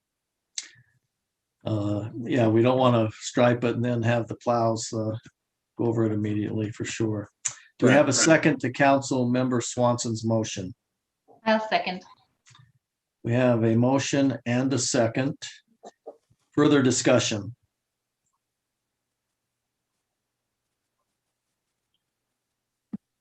Seeing none, I'm going to ask for a roll call vote on this because I think it's that important of an issue. Councilman Barker. No. Councilman Ekstrom. Yes. Councilman Stoker. Councilmember Stoker. I just unmuted. Yes. Councilmember Swanson. Yes. Councilmember Severing. No. Motion passes on a 3-2 vote to restripe 2600 North as soon as possible. And Dave, we would look to you to advise the council when that would be appropriate to do so that we can preserve the striping as much as possible. Okay, Mayor, we'll get right on that. I'll definitely make sure that we align it with what UDOT's new striping is going to be. And then I will get with the striping companies and find out our best options as far as getting that put down as soon as we can. Okay. And as Council Member Ekstrom has said, there's probably no perfect decision, and we know this is going to affect residents along the street. But I would just remind those who are listening and the council that our job is to provide safety in our city. And we've heard from our police chief and our engineer, who has indicated by far, I think is the term he used, this is the safest route to take. So I'm glad we had the discussion and we are not ignoring the problems that it does create, but sometimes there's no perfect decision. All right, let me just say in most cases, there's no perfect decision. We just have to make the best decision we can. We'll now go on to item number 9, and seek an outstanding report from Councilmember Barker regarding building and planning, and maybe an update on House Bill 98, Councilman Barker. Yeah, that was going to be my update. First of all, with planning, I spoke with John today. Yourself, Mayor, and some staff are interviewing positions tomorrow for our planning director, for Rob Scott, who's going to be retiring. So you guys will have a decision here soon, and just to let you know that that's coming. And then House Bill 98, it did pass both the House and the Senate. If you read the newspaper either tonight or tomorrow, you'll see that I'm in there again because I'm still opposed to it. And I saw Phil, or Councilman Swanson, was in there with myself a week or two ago, or last week. What that means for our city, and again, I spoke with John in our building department. Kai has already started learning how to do plan reviews, so he'll help out in that department. And then we've got a couple others that are going to be getting their inspection certifications for footings and foundation, and then building is in the future. So we will work on getting more certified inspectors. And then also our new software. One of my biggest points that was brought out in that newspaper article is that developers are creating a log jam in our scheduling by scheduling multiple inspections at once. And our new software will now not allow that to happen. So that'll help with our scheduling, is they can only schedule one appointment at a time for each type of inspection they need. So we'll work on it. We'll figure it out. Okay, and I did talk with Nate today. He says we're pretty close to being within the 3-day and feels like we can get there, and high probability we can maintain that. But, and also I think, as Councilman Swanson brought up, does put some limitations on what cities can do in regards to aesthetics, I think, in the building. I think that still was in the bill when it passed. So it does put some limitations. I was contacted by several members of the legislature and asked my opinion. And my opinion is anytime there's a power grab where the state's trying to take authority away from the local community, I'm not in favor of that. That's why we have local government, is to make sure that we understand the local needs. So in addition, I think we lost some ground there, but we'll make the best of it and go forward. Hey, Mayor, one last point. Yes, sir. This is just for some amusement. When you said aesthetics is now kind of being taken away where they can put on whatever they want, one of the big points was that they want to make this so low or more housing affordability. And they use the point of cedar shingles as that. A lot of cities outlaw cedar shingles because they're not safe. They burn really good. And they cost 2 to 3 times as much. But now developers will be able to use cedar shingles to make houses more affordable. But it costs 2 to 3 times, 4 times as much as normal shingles. But hey, let's use housing affordability to get whatever we want. There you go. All right. And we are interviewing. We have initial interviews tomorrow. We had a good pool of applicants, very qualified, several internal candidates. So our intention is to narrow it down to 3 or 4. And then Councilman Barker, I think you and the chairman of our planning commission will be involved in helping make the final decision as we move forward. So thank you for that report. Really appreciate it. All right, let's go on to Councilmember Swanson. He's asked for 45 minutes for his presentation, so we better get started. Yes, Councilwoman Stoker, it's not my fault. The mayor's forcing me. No, mine will be pretty brief and pretty short. We're still seeing the completely unexpected sales tax numbers come in. They are softening some, but still far above what anybody would have in their wildest dreams guessed we would see this year. And with the next stimulus package about to be passed by the feds tomorrow, Another $1,400 or so coming out to people. There's a good chance that we will see another kick in sales tax. It'll be interesting to see, though. It can't go on forever. Two things. We are right into the very leading edge of our budget session for this next year. Our next budget meeting is on April 13th at 6 o'clock during a regular council meeting. Excuse me. I'd like for each of you, if you could, to have met with your departments and had an initial scrub of their budget proposals by that point, so that, and I'll make myself available to sit down with you and go over those initial scrubs.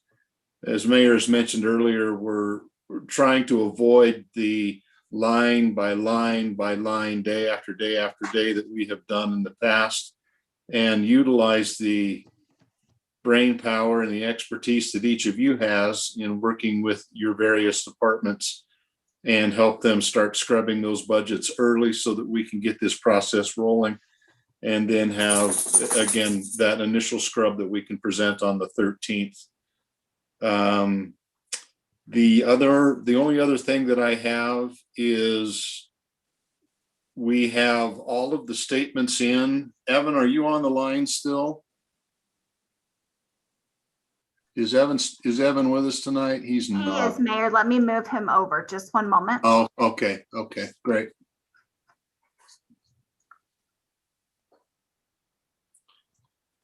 We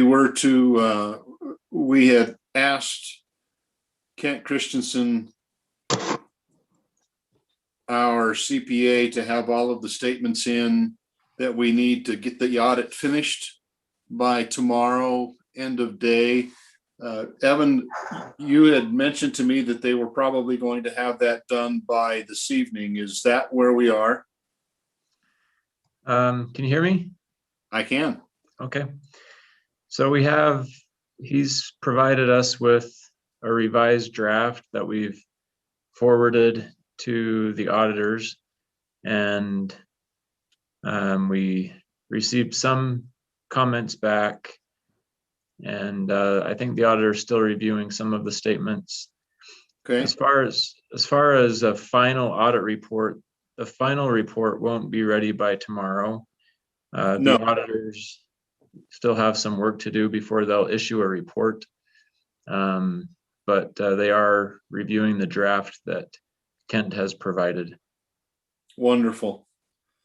Thank you, Evan, for the efforts that you've made in helping us get the statements and all that we needed in so that we could have that draft reviewed and be very close to having our final report done. And that's all I have from the world of finance tonight. More to come. Okay, thank you, Councilman Swanson. And just a heads up, we will have to be renegotiating with the audit firm in regards to their proposal versus the actual work that took place. It became substantial, but I think the value will be there. It's set us on the correct path moving forward. There's always value in that. This morning in our staff meeting, and just since we're talking about finances, just wanted to get a little bit of input.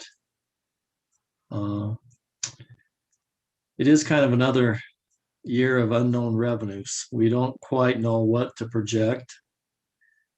I've asked Evan to put together a document for the council to review of historically why we've had excess revenues over expenses, breaking it down to revenues exceeding our projections and expenses being under what was budgeted, so that we have a general idea of what's been happening to us, along with a historical approach of what our transfer to capital projects has been and how our general fund balance has varied from year to year, how we've used that, how we've restored it.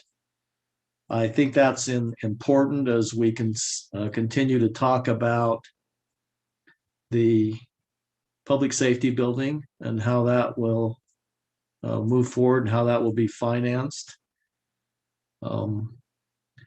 I suggested, and it was just a suggestion, we're up about 18%, I think, over the prior year's actual sales tax number. The last couple of years, we've had a 10 to 12% increase. I suggested that maybe we budget, because I think Councilman Swanson is correct in the assumption that when the economy opens up and after the stimulus money is spent, we'll probably see a more natural spending of money as people do different things. So I've suggested a 6 to 8% decrease from what we've collected this last year, which would put us in line with that 10 to 12%. I've also asked him to consider budgeting, since we had the 225,000, well, 223,000, I like rounding, $225,000 increase in property tax, that not be considered as an ongoing revenue source, but that's kind of a one-time to be used, potentially financing the public safety building. I've also asked him to identify what we would consider one-time money versus ongoing money for general operations, so that we'll have that data to consider as we approach the budget, and consider how we may finance a public safety building going forward. So those are some of the discussions, just to update you, that I've had with Evan as a result of our staff meeting this morning. And Councilman Swanson will get in as his assignment in a deeper situation, but that's some of the information that I've asked to be supplied to the council as we move forward in our budgeting process. It's going to be upon us before we know it. Any other comments about the budget? I do hope that each of you will take heed to Councilman Swanson's suggestion that you thoroughly review those budgets and make any suggested changes at the beginning instead of at the end, keeping in mind that we do have a puzzle to solve, and that's where the revenues are going to come to fund the potential public safety building. So if you keep that in mind, I would prefer to minimize any tax increases, and if we can do it in another way, that would be our preference. So, okay. Any questions on that? All right, let's have comments then from our staff, or any further comments from council on issues that need to be addressed on behalf of our citizens or our city team. And Mayor, we also need to go to public comment. Why do I always forget that? That's okay. Thank you. Thank you. You're welcome. We have Randall Wynn would like to make a comment. All right, Randy, state your name and take your 3 minutes maximum, please.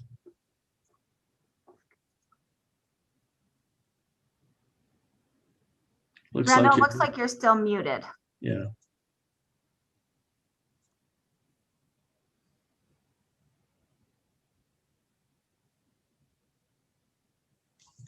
Let me ask to unmute just a moment. Okay, while we're waiting for Randall, we have Susan Kilborn would like to make a comment. All right, let's hear from Susan Kilborn.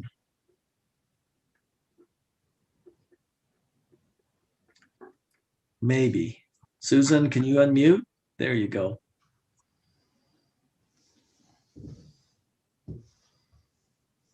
Can you hear us, Susan?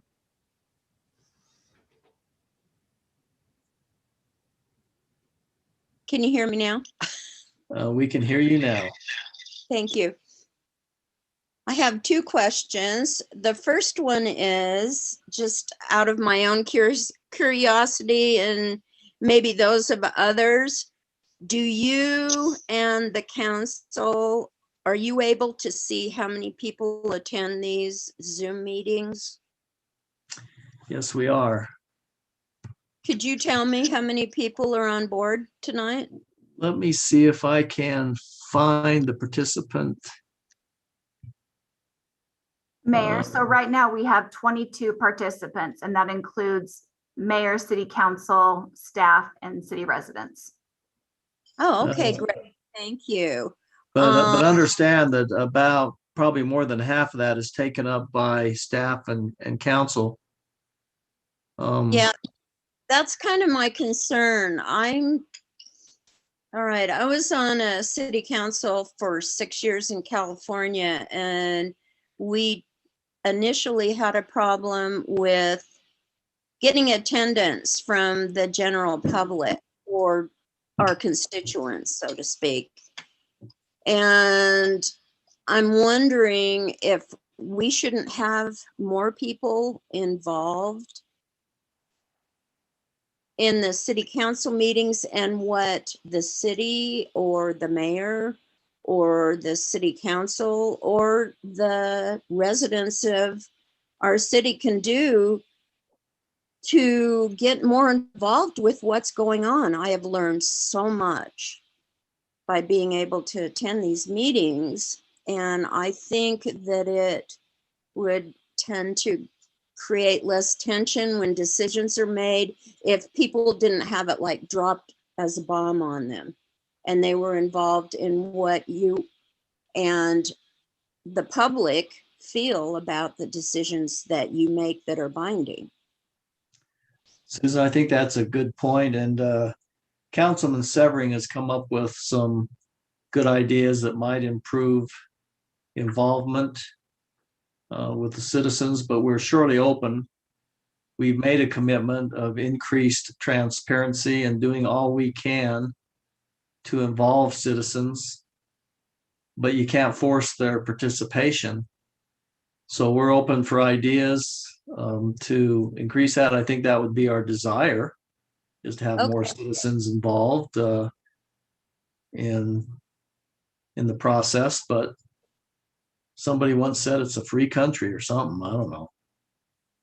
Well, it's a free country, but I want everybody to be involved in what's going on where we live. And I'm sure you agree with me. Yep. And I also want to say, I know a very eloquent and articulate woman who would be happy to work with someone else to promote better attendance by the city in our council. Volunteer, your willingness to volunteer is accepted. You figured that out, did you?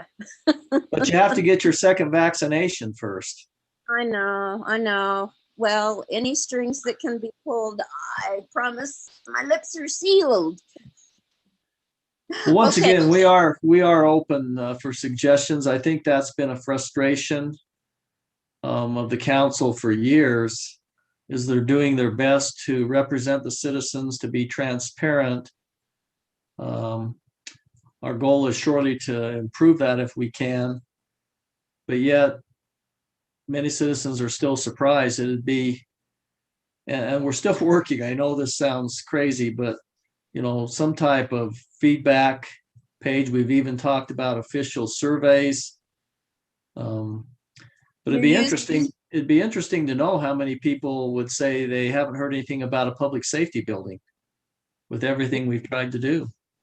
But as you all well know, as soon as a decision is made, then there's all these pop-ups about, oh my gosh, and oh my golly, when this could all be circumvented, avoiding your time and everybody's frustrations over something that they understand better. And I'm sure you understand that, and I won't waste any more time telling you.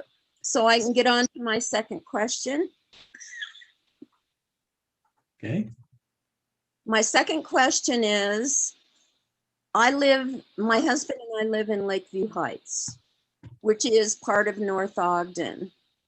If there are provisions in our homeowners association that are different than North Ogden City laws per se, who supersedes who?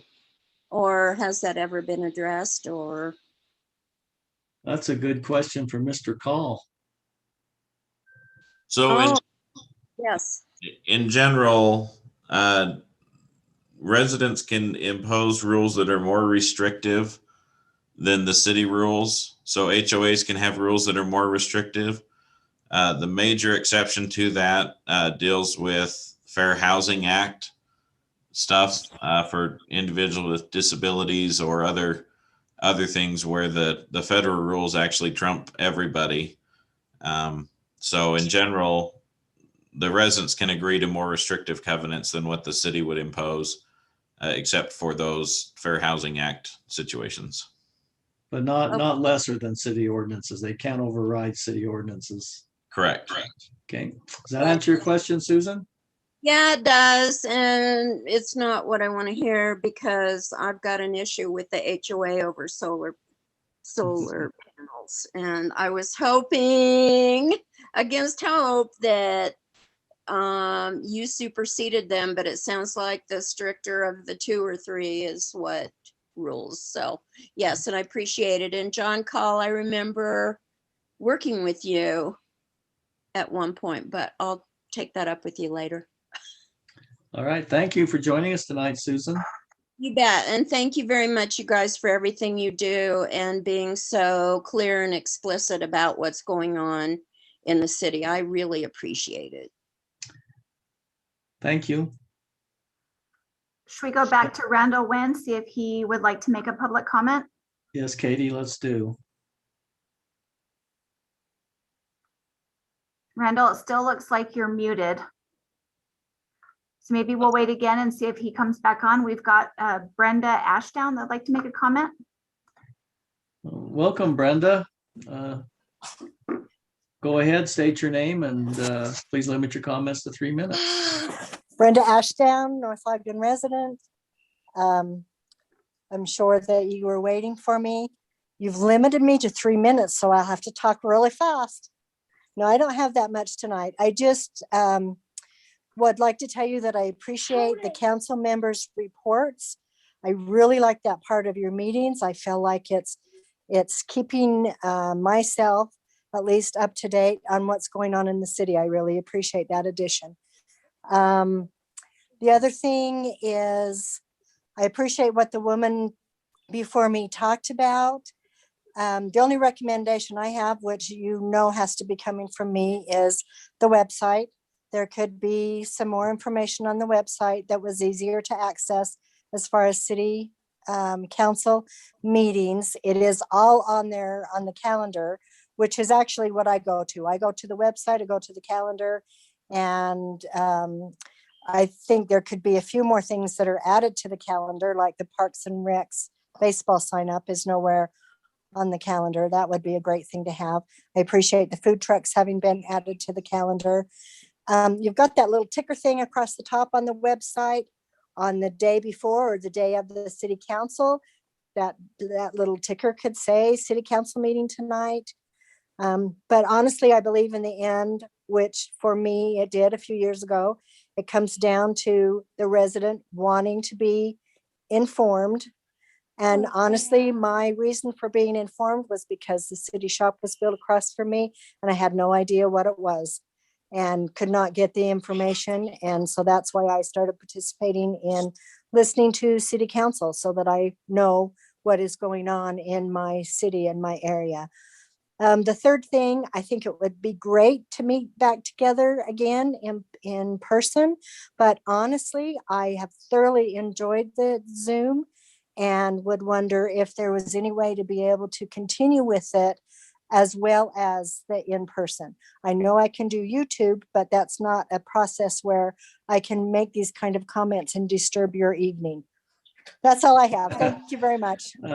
Brenda, I'm going to ask John. I had a conversation just this morning with John about how we can proceed to in-person meetings, but yet accommodate those who would like to still participate through Zoom. So John, you want to maybe regurgitate our conversation of this morning? Yeah, sure, Mayor. The plan is to keep utilizing Zoom as the broadcast software for the way we get the videos out to Facebook, as well as allow for that electronic connection with the residents who would prefer to continue to use that, including allowing for comments via Zoom and other things like that. So. And I've asked John to put together a proposal on how we can start to meet in person and have citizens join us. John's got some good ideas along that line. So we are taking the path of trying to provide options to our citizens so they can participate. But we did have our first staff meeting today in person, and it was nice to do so. So that's our goal. And John, about the website, I think we've had some discussion about that, and we're on the path of trying to enhance and do some things there too. Okay. Did Randy figure out how to get off of mute to speak with us? It looks like he is still muted, so should we go to Georgette Sweet? Let's go to Georgette. Hi, thank you for listening to me. I just had a question regarding the Fruitland and 2100 intersection. Why is the stop sign not a good idea? The four-way stop? Or what was the issue with it? Chief, you still with us? He is. Let me move him over.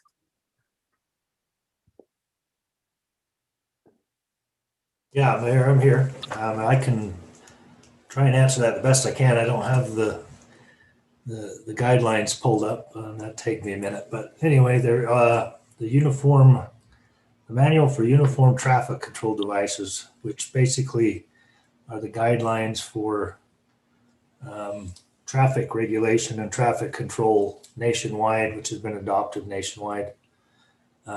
It gives guidelines for specific circumstances, and four-way stops is addressed in that manual. And the reason why this manual exists is so you can leave your home in North Ogden and go to a neighborhood in Texas and not have to deal with totally different traffic control and anywhere in the country. So basically, the four-way stop, in a nutshell, one thing, it requires a certain number of vehicles per hour for an 8-hour period. And this doesn't even come close to meeting that criteria. The second is the number of accidents at the intersection. And again, this doesn't meet the criteria given. And the third, just to name a few, is the number of vehicles from each approach. So we have 4 approaches to that intersection, and all 4 of those should be fairly close in the number of vehicles that make the approach. And it's obviously very lopsided for north and southbound traffic. So just in a nutshell, I hope that kind of answers the question why it does not meet the guidelines. Now that's all they are, is guidelines. It doesn't mean that the council can't do whatever they feel is necessary, but it does not meet the guidelines in the manual. That was my point exactly, is they are guidelines, and it does seem like the four-way stop sign, because I've also driven down that intersection, and it's a wild one, especially with all the construction for the houses. They're in the middle of the road, and a four-way stop would be a very cheap and quick fix rather than making another roundabout in the city. I just wanted to put my 2 cents in. Okay, thank you, Georgette. Thank you. Did Randy drop off, Katie? He did. I lowered his hand hoping he'd raise it again if he would like to make a comment, and it has not come back up, and we do not have any other public comment at this time. Okay. Now I'm One day I'm going to remember public comments before we adjourn, but since we have had those this evening, do we have a motion to adjourn this meeting? Mayor, I just have one question from staff. Okay. I just want to verify that the council's understanding is that we will still be doing candy at the parade this year. Let's see, looks like Councilmember Stoker has a comment in that regard. As long as we're not on 2600 North, we can do candy. John, I would suggest that we define the rules for that very thoroughly, and that there are consequences for not following those rules, such as some type of fine or something of that nature. Because I just don't think it's fair for those who follow the rules and then those who don't. So I don't know if that's legal or not. But I think on the application for the parade that it's very clear that there'll be some type of penalty for non-compliance. Is that? So the penalty we've talked about in the past, but it requires some volunteers, is to actually kick the floats out of the parade. Well, I don't think that's going to happen. They're going to be going down the road. So you saying we can't issue them some type of penalty, monetary penalty? We can require them to put down a deposit, but it'd be hard to collect a penalty after the fact. Okay, well, I would suggest that we also give some training to the fire department about how to throw. I'm still on that kick, and we can let them use like the baseball diamond or something to practice, but